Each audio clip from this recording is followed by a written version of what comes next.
dalam putusan dikatakan untuk Jendra Jenet itu sebagai istri mendapatkan 3/4. Sedangkan suaminya mendapatkan 1/4. Artinya kalau secara aturan tadi yang Ibu Silvi sampaikan itu adalah 50-50. Mungkin ada alasan karena yang selama ini beraktivitas atau bekerja ya, dugaan kita nih ya, adalah si istri. Gono gini, itu ya harta yang didapat bersama. Harta yang didapat Kecuali bersama. Ya, ada kesepakatan yang lain. Kesepakatan ya, kesepakatan. Antara mereka berdua ya.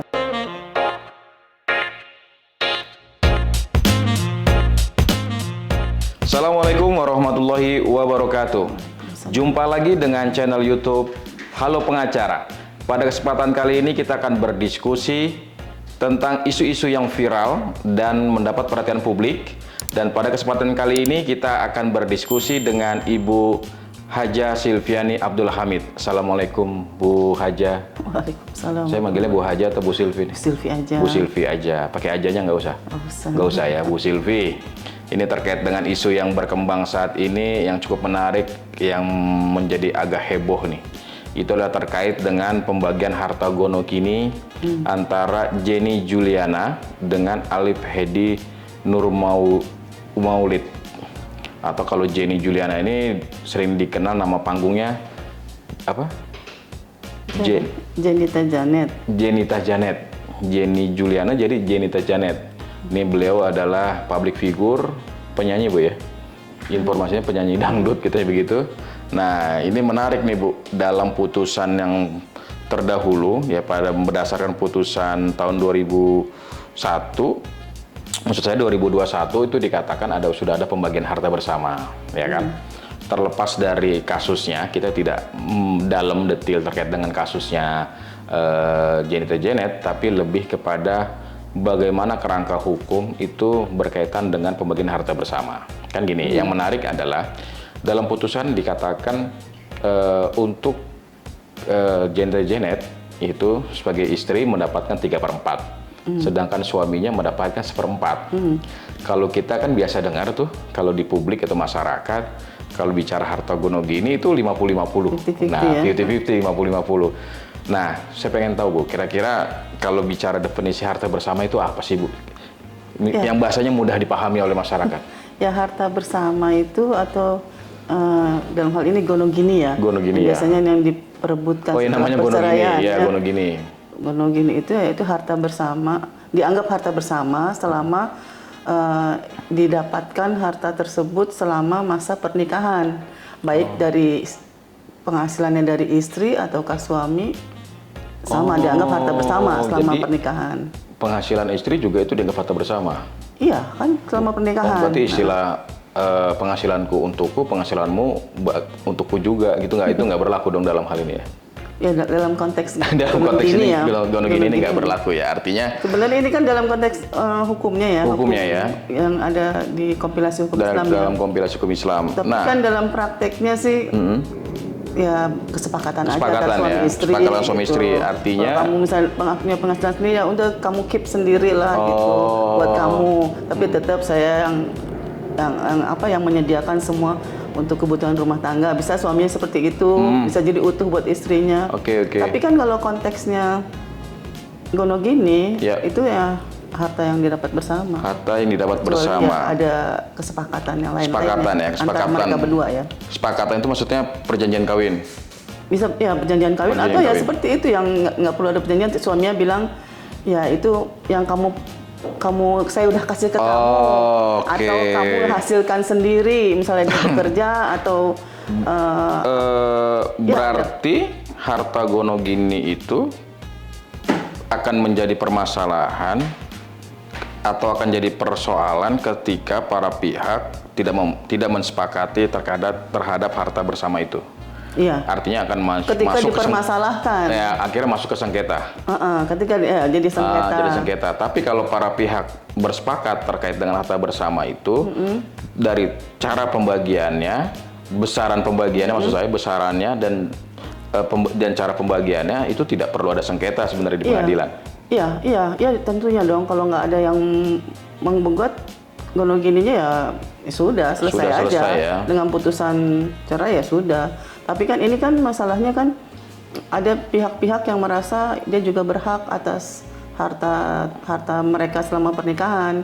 Tapi banyak juga kan yang istri-istri yang dari yang kita kasus-kasus yang datang, istri-istri juga banyak yang nggak peduli kok sama harta gono gini gitu. Karena yang penting bisa cerai deh dari dia, udah cerai alhamdulillah. Itu hartanya banyak kan tuh, yang kayak gitu-gitu biasanya. Iya sih. Ya, gitu ya.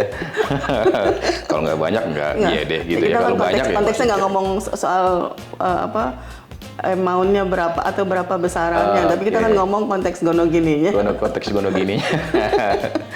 Ya, lagi nanti bahas apa sebabnya. Iya, benar. Ya, ini menarik kalau bicara harta gono gini ini.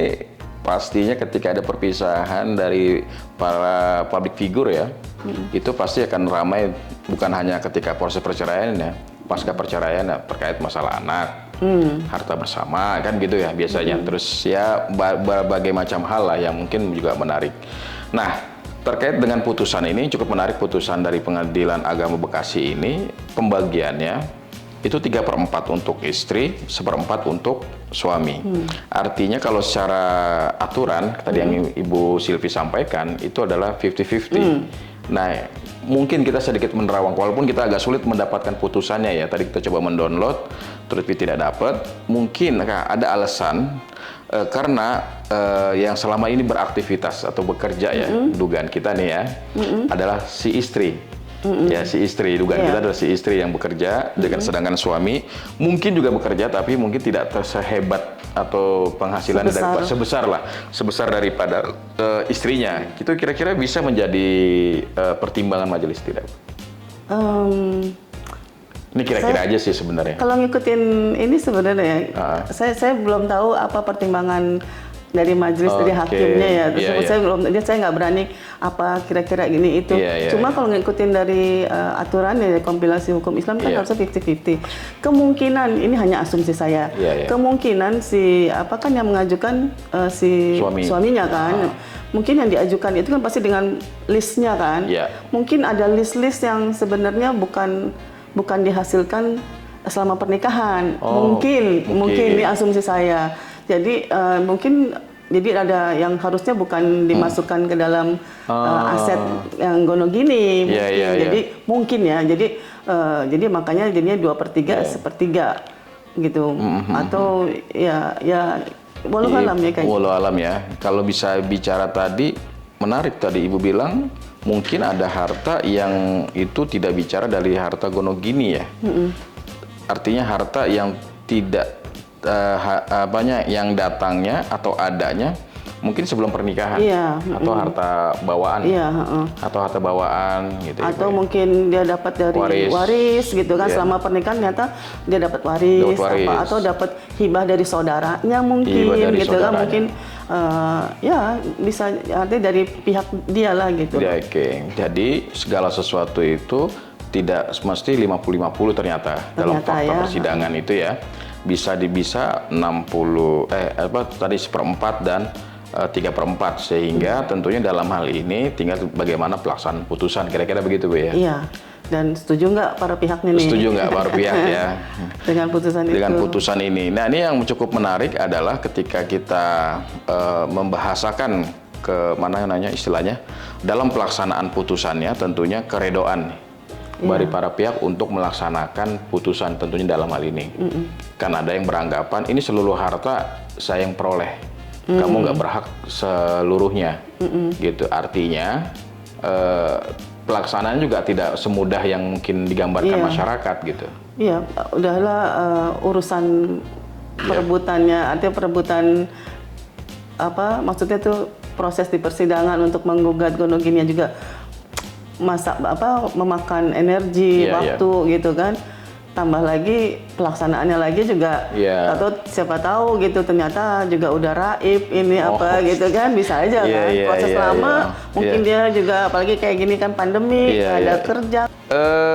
Ini mungkin juga menjadi alasan kenapa dalam proses perceraian harus dipisahkan dengan juga gono gini Bu ya. Iya. Artinya orang bisa saja bersepakat dengan perceraian ya, tapi juga belum tentu juga dia bersepakat terhadap pembagian harta bersama. Mungkin itu Bu ya. Karena prosesnya nggak mudah dan nggak singkat tapi panjang.